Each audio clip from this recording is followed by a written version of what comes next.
Imagine living in a world without central heating, no insulated homes, no hot showers, and definitely no warm winter jackets.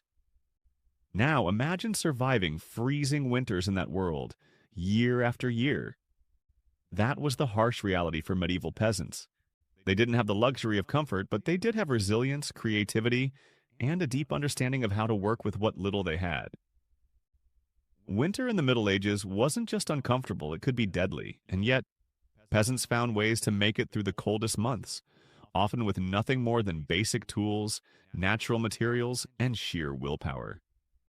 In this episode, we're diving into four absolutely insane ways medieval peasants managed to survive those brutal, freezing winters, and some of their tricks might just surprise you.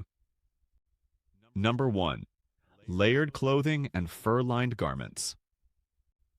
In the freezing grip of medieval winters, survival wasn't just about food or shelter.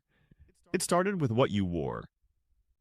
Clothing was the first and most immediate line of defense against the cold, and medieval peasants who lived with far fewer resources than the nobility had to make the most of what they had. The key to staying warm was all about layers, and wool was absolutely central to that. It wasn't just a common material, it was the foundation of medieval winter wear. Thick, naturally insulating, and somewhat water-resistant, wool helped trap body heat like no other affordable fabric at the time. Most peasants wore several layers of woolen garments. The base layer was typically a linen shirt or shift, soft and more comfortable against the skin. Over this went a woolen tunic, essentially a long, heavy shirt that reached down to the knees or mid-thigh. Some might wear two tunics if they had them.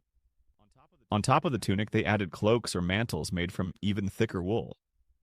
These were often fastened with simple clasps or tied with cords and could be pulled tightly around the body to hold in warmth. Hoods were another crucial piece.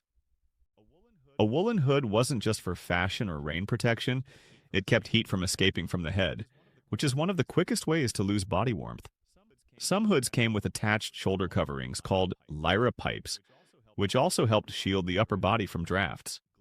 Gloves, mittens, and wool socks were common as well, although not always easy to come by for the poorest families. One of the more ingenious strategies for keeping warm involved the use of fur linings. While full fur coats were often restricted to the nobility under sumptuary laws, which were basically medieval fashion rules intended to keep the classes visually distinct, peasants found creative ways around this. They often used the pelts of rabbits, squirrels, or lambs, animals they could catch, raise, or trade for locally. These furs were typically sewn into the inside of cloaks, jackets, or even boots, where they wouldn't be visible but would provide substantial insulation. In some cases, peasants even reversed their garments when they were indoors, placing the fur inward for warmth and turning the rougher, woolen side outward. This way, the same garment could offer more warmth depending on how it was worn.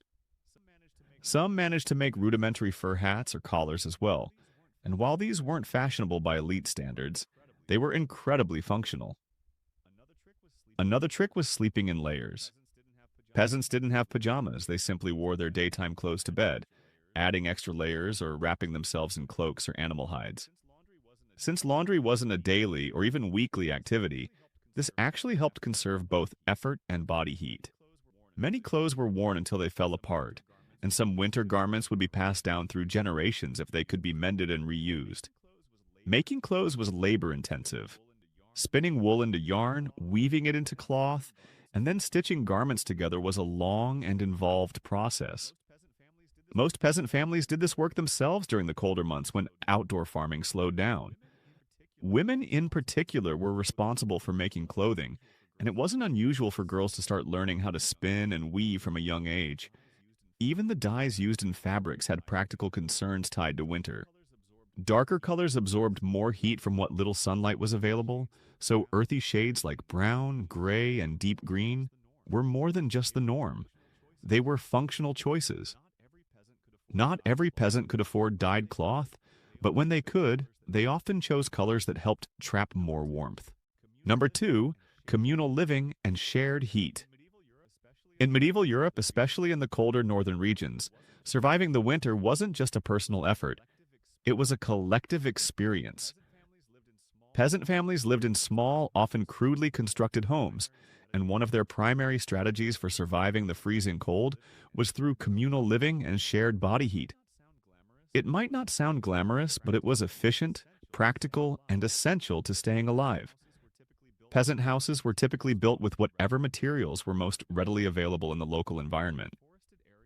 In forested areas, wood was the go-to. In open landscapes, wattle and daub, a woven lattice of wooden strips covered with a sticky mixture of soil, clay, straw, and dung was common. The roofs were usually thatched, and the walls often had poor insulation by today's standards. The floors were just dirt or sometimes covered with straw, which had to be regularly changed because it absorbed moisture and waste. The layout of a peasant house was extremely basic. Most had just one room, and this space had to serve as a kitchen, bedroom, and work area all in one. The center of the home featured a hearth, the only significant heat source. This open fire was used for cooking, but also played a crucial role in keeping the space warm. There were no chimneys in the earlier medieval period. Smoke simply filtered out through holes in the roof or vents in the wall, which added to the discomfort but was accepted as a part of daily life. Because firewood was a valuable and limited resource, families were careful to keep the fire burning as efficiently as possible. At night, the fire was banked, a technique where embers were covered with ash or peat to keep them smoldering slowly until morning. This way, the fire didn't go out completely, and they could easily revive it the next day without needing to spark a new one. It was both a heat-preserving and fuel-saving strategy. The shared space within the home meant that every member of the household slept in the same room, often on straw mattresses, wooden platforms, or simply on the floor. Privacy wasn't a concept that held much weight in peasant life. In fact, the more bodies in one space, the better. Human body heat added up quickly in a confined area, and this passive warmth made a significant difference on freezing nights. People huddled together under heavy woolen blankets or animal skins, layering up with their day clothes and even sleeping in their cloaks for added warmth. And it wasn't just humans in the room. Livestock, like goats, chickens, pigs, or even a cow, were frequently brought inside during the winter months, especially at night. Not only did this protect the animals from predators and cold, but their body heat contributed to warming the home. In a way, peasants created an early form of central heating simply by maximizing the natural warmth of everything living in the space. The term byre dwelling actually refers to this setup, where humans and animals shared the same building, sometimes only separated by a partition or a slightly raised platform. The psychological aspect of communal living also shouldn't be underestimated. The sense of togetherness and cooperation helped people endure long, dark winters. Family members supported one another, shared tasks, and rotated responsibilities, like watching the fire or feeding animals. Children learned early how to contribute, whether it was helping to gather firewood or assisting with cooking. This lifestyle fostered a deep interdependence, which was vital in a world with limited resources and harsh living conditions. Even daily routines were adapted around the need to stay warm. Most activities were done close to the hearth. Families cooked, sewed, repaired tools, and even crafted household goods near the fire.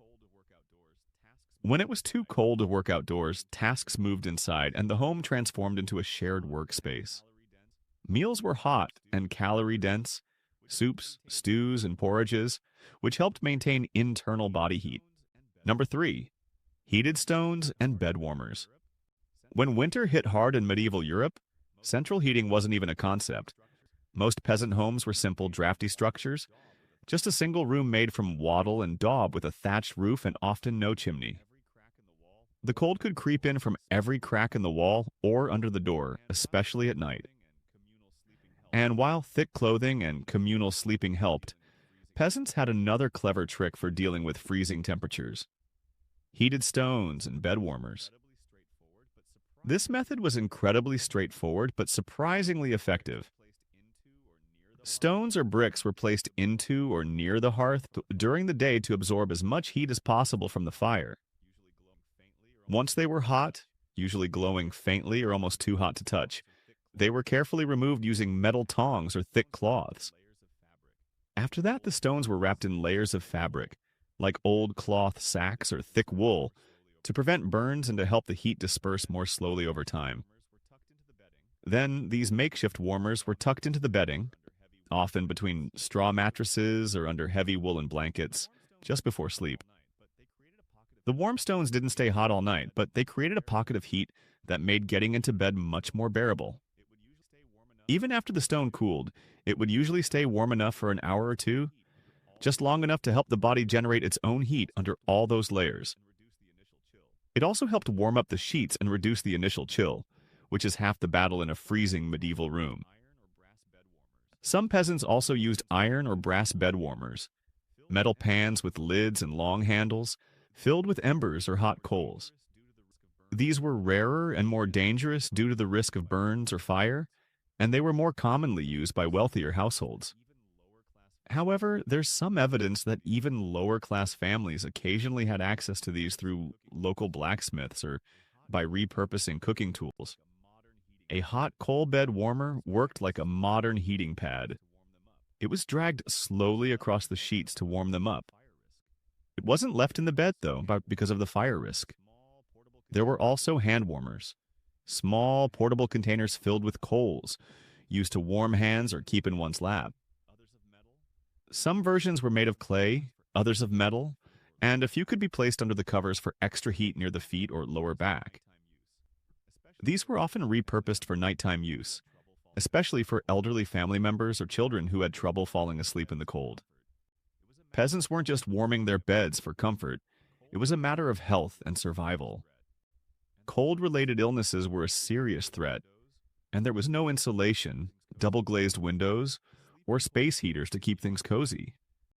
Sleeping cold could weaken the immune system, make joint pain worse, or even be fatal in extreme cases, especially for the very young or very old. A warm bed wasn't a luxury, it was essential. These stone warming techniques didn't just rely on technology, but on timing and routine. It was common for the eldest or most responsible family member to tend the hearth throughout the evening, ensuring that it stayed hot enough to heat stones. Children were sometimes tasked with wrapping and placing the stones. Everything about the process became part of a nightly rhythm, deeply embedded into the daily survival strategies of peasant life. The simplicity of the method is what makes it so fascinating.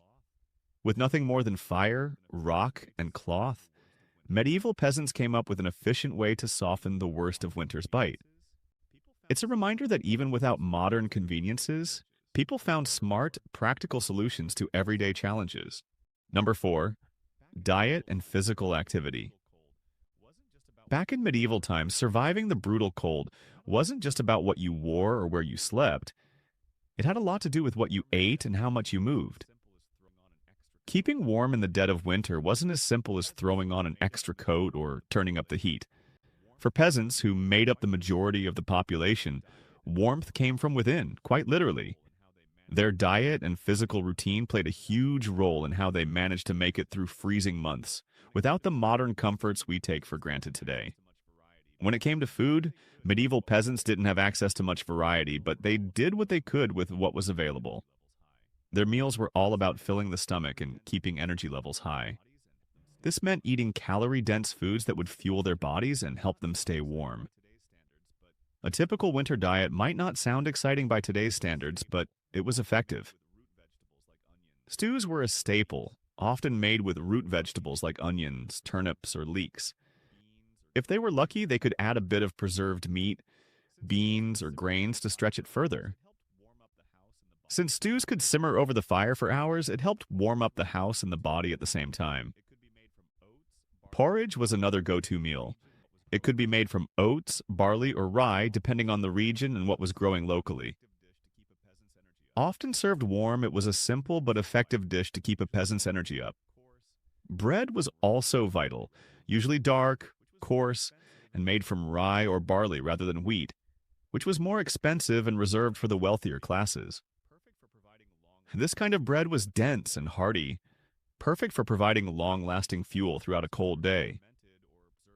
Beyond the basics, peasants also turned to fermented or preserved foods. Pickled vegetables, salted fish or pork, and dried legumes made it possible to keep eating through the winter when fresh produce was hard to come by. Ale and cider were common drinks, not only because they were safer to drink than water in many areas, but also because the brewing process added calories. These drinks weren't particularly strong in alcohol, but they added an extra layer of warmth, both physically and socially when shared around the fire. But diet alone wasn't enough. Staying warm also meant staying active, and medieval life guaranteed plenty of movement. There was no such thing as a day off in winter. In fact, the cold months brought their own set of chores. Firewood had to be chopped and brought inside constantly to keep the hearth burning. This wasn't just a quick task, it was a daily, physically demanding job that required real effort. Hauling logs, splitting them, and stacking them meant full body movement and helped keep the blood pumping. Caring for animals added to the daily workload.